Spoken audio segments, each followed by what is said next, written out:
Welcome back to Jameel Cast, where we explore ideas and innovations shaping the future of our world. Join us as we uncover perspectives and insights at the intersection of purpose and progress, featuring voices from across Abdul Latif Jameel's international network of businesses. This is Alex, your AI host. Today we're exploring India's electric vehicle transition, a market segment that's truly at a fascinating crossroads. Joining us to shed some light on this dynamic landscape is our AI guest, Sophie. Thanks, Alex. It's a pleasure to be here to discuss such a fascinating topic. Let's jump right in. India's EV market is often seen through a global lens, but it seems there's a distinct narrative emerging there. Can you paint a picture of India's current position in the global EV landscape, particularly concerning four-wheeler vehicles? Absolutely. Globally, EV sales are concentrated, with China, Europe, and the US dominating. In 2023, India's electric car sales represented just 2% of all new cars sold, which is quite a contrast to the worldwide average of 18%. However, that 2% actually translates to a significant 70% year-on-year growth to 80,000 electric car registrations. And, remarkably, the first quarter of 2024 saw sales spike a further 50%, indicating an accelerating trend. That's a huge leap in growth, even if the overall market share seems small for now. But I understand the story changes quite a bit when we look beyond four wheels in India, doesn't it? It certainly does. India's EV transition is heavily driven by two- and three-wheelers, which are much more accessible due to lower purchase costs and their suitability for congested urban environments. In fact, 2023 was a landmark year. India supplanted China as the largest global electric three-wheeler market, with 580,000 new sales, a 65% uptick. For two-wheelers, India remains second only to China, with sales growing 40% in 2023, spearheaded by domestic manufacturers like Ola Electric, TVS Motor, Ather, Bajaj, and Greaves Electric Mobility, with their Ampere brand. That truly redefines what EV market means in the Indian context. So, these two- and three-wheelers are really driving the overall EV penetration for the country. What kind of impact do you foresee this having on the broader market in the coming years? Looking at the statistics, these electric motorbikes and trikes currently comprise up to 90% of India's overall EV presence. The segment is projected to surge by a further 45% between now and 2030, which is expected to push overall EV penetration in India as high as 40% by the end of the decade, an eightfold increase from current figures. This growth could unlock potential EV revenue of around $100 billion in India by 2030. That is a massive potential, and it sounds like domestic manufacturers are really capitalizing on this unique market dynamic. What factors are enabling their success right now? Domestic manufacturers are thriving due to several key factors. Steep import duties for imported new EVs and a prohibition on foreign used vehicles create a protective environment. Crucially, a supportive policy environment from the government is also playing a significant role in fostering local production and innovation within the EV sector. Interesting. Policy seems to be a major driver of this growth. So, are legislators truly aware of and invested in the potential of India's EV sector? For sure, Alex. Indian legislators have been quite proactive, striving to encourage wider EV and hybrid adoption through a range of supportive strategies. We're seeing everything from direct subsidies to more comprehensive incentive schemes designed to build out the entire ecosystem. So, it's not just a hands-off approach, they're actively shaping the landscape. Are there any particular initiatives that stand out in your view? Definitely. The FAME scheme, or Faster Adoption and Manufacturing of Electric Vehicles, is a really crucial one. Then there are supply-side incentives under the Production-Linked Incentive, or PLI scheme, offering benefits for manufacturing. Beyond that, there are specific tax benefits and even public awareness campaigns, like the Go Electric initiative. The Go Electric campaign, that sounds like a broad push to change public perception. So, it's a multi-pronged approach, not just focused on one area. Exactly. These complementary initiatives are designed to tackle the EV transition from several angles, boosting demand, strengthening domestic manufacturing, and making EVs a more financially attractive option for consumers.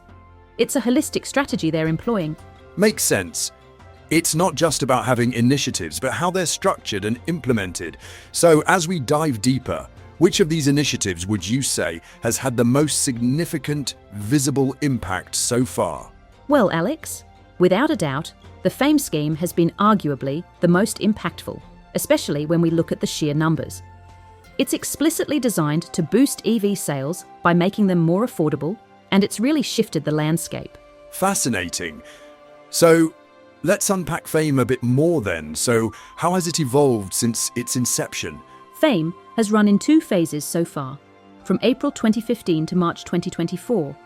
Phase 1 was quite broad, covering everything from auto rickshaws to buses. Phase 2, however, really homed in on electric 2- and 3-wheelers, which is where we've seen the most dramatic sales surge recently. So a more targeted approach in the second phase. And what kinds of incentives were we talking about under FAME 2 to drive that kind of growth? Well, under FAME 2, the subsidy was quite significant.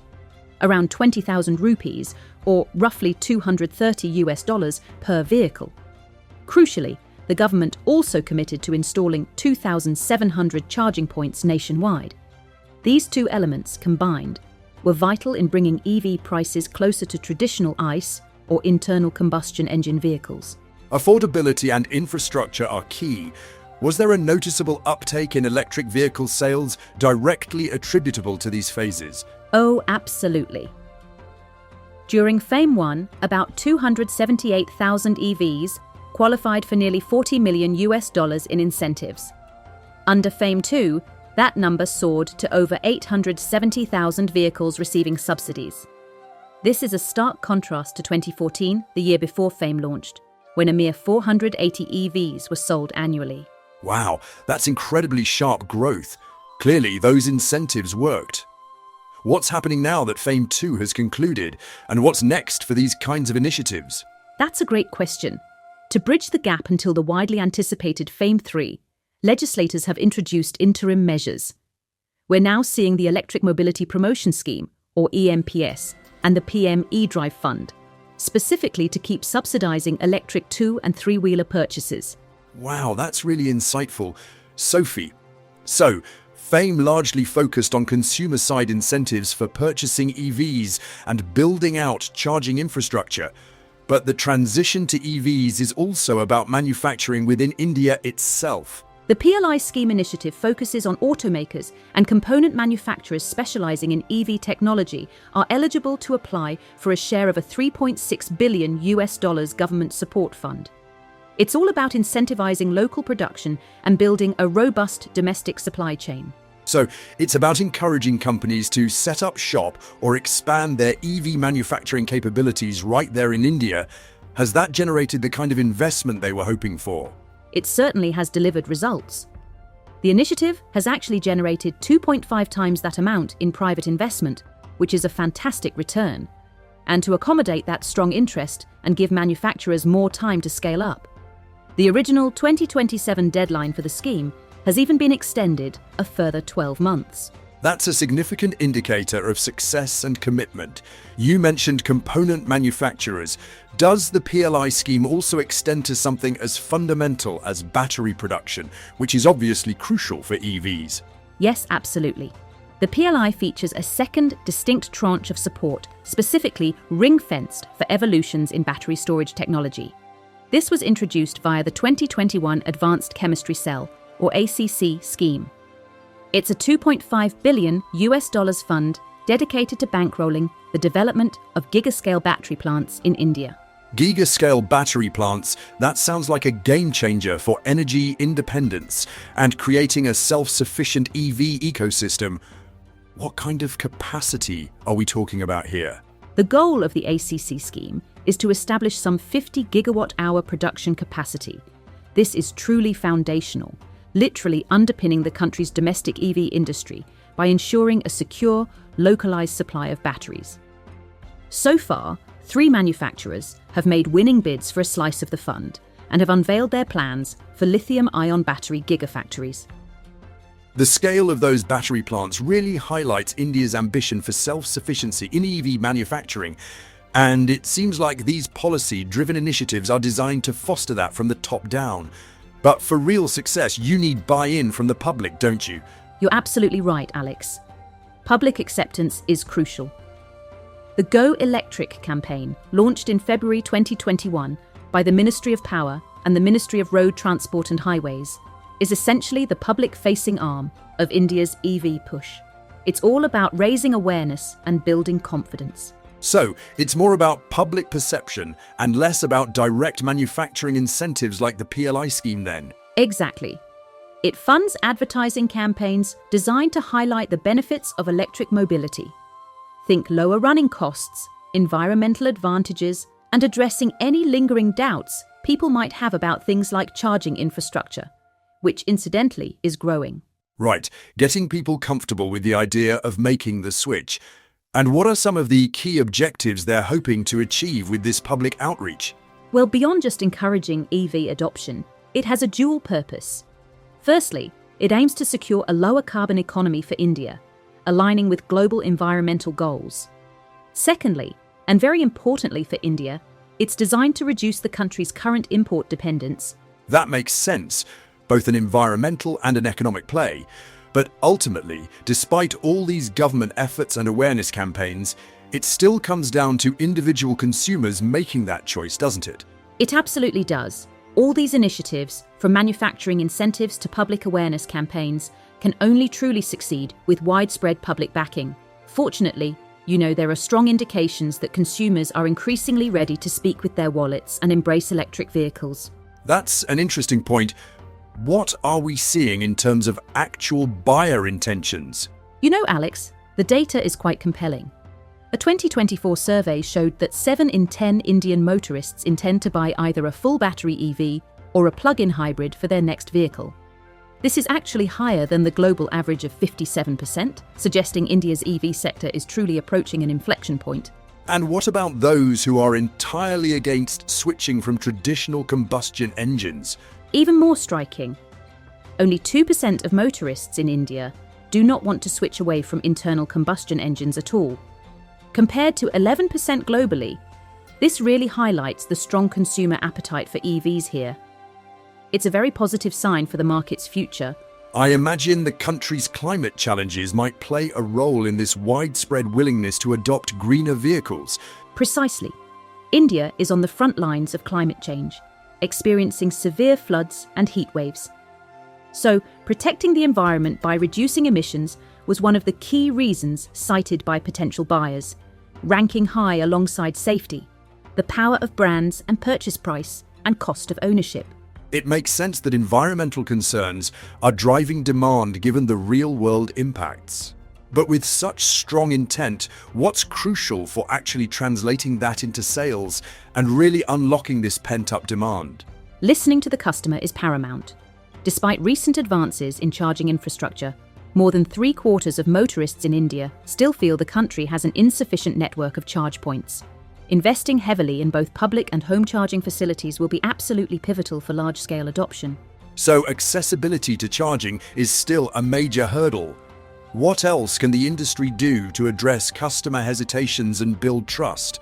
A robust servicing ecosystem will help nurture faith in the technology. We also need to see more widespread test drive programs. Surveys indicate that extended test drives of at least 7 to 10 days proved decisive for 24% of wavering EV customers. That's a very practical approach, getting people comfortable with the experience.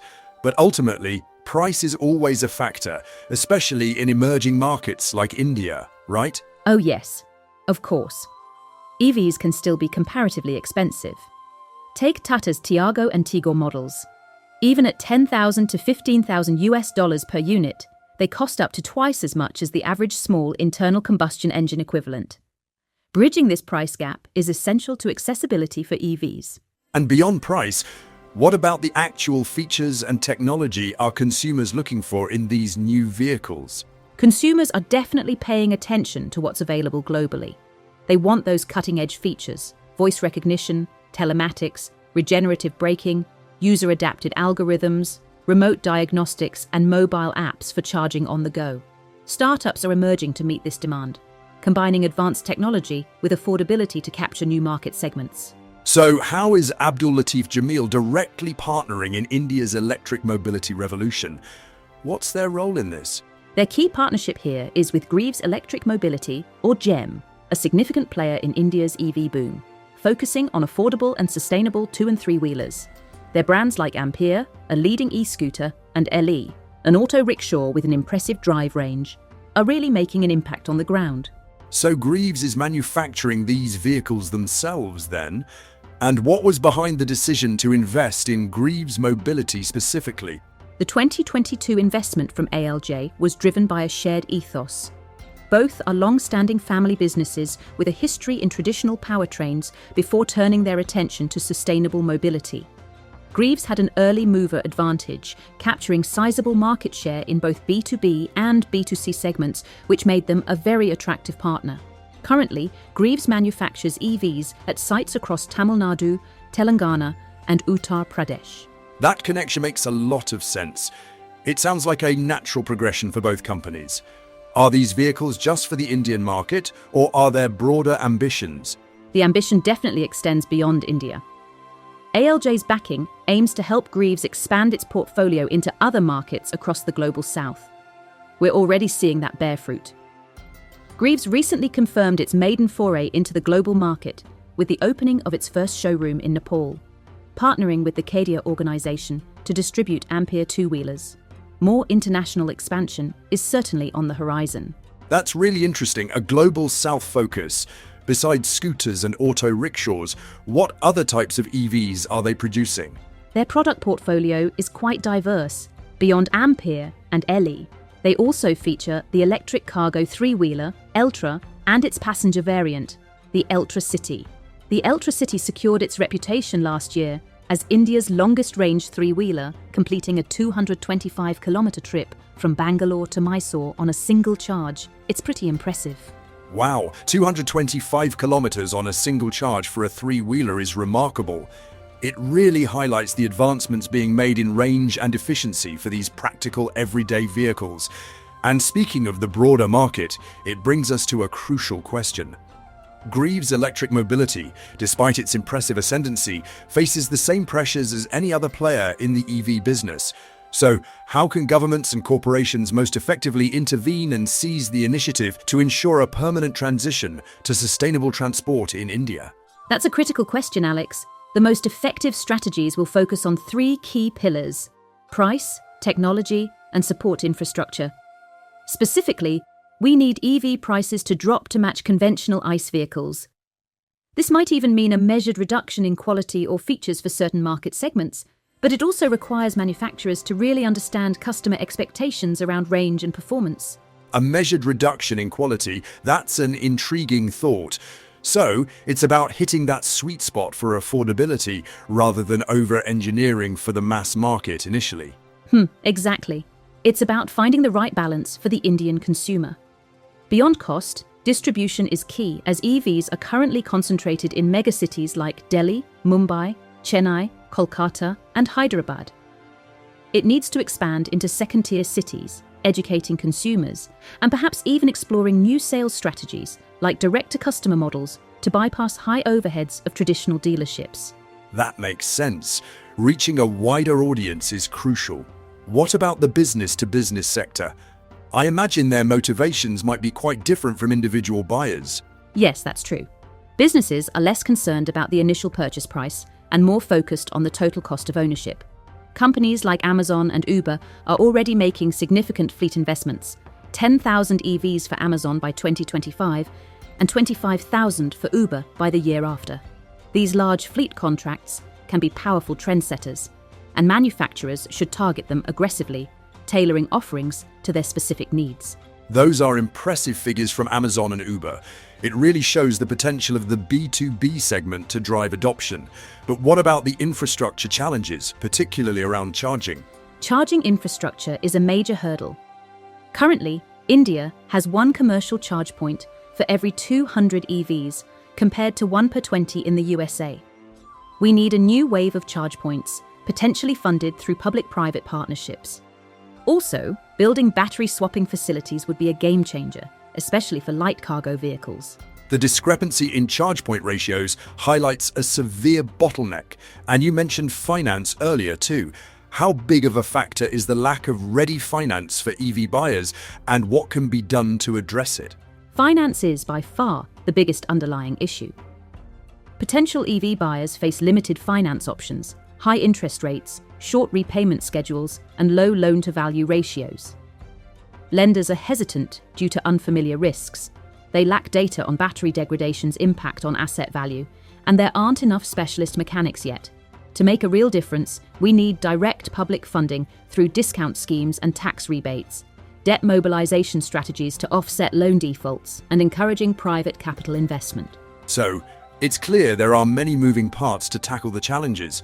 But, despite all these good intentions and ambitious schemes, I'm curious if India's pro-EV initiatives are truly as game-changing as their advocates hope. Are there some underlying concerns we should be aware of? A critical question for sure, Alex. While the intent is certainly there, critics point to a few areas that could temper expectations. For instance, with the advanced chemistry cell scheme, there's concern about a lack of technological experience among the domestic workforce and a heavy reliance on a global supply chain for critical rare earth minerals like lithium and cobalt, where demand already outstrips supply. So, even with the best intentions, there are practical hurdles like talent and sourcing that could slow things down. And what about past initiatives like FAME? Did those really hit the mark, or are there lessons learned that need to be applied going forward?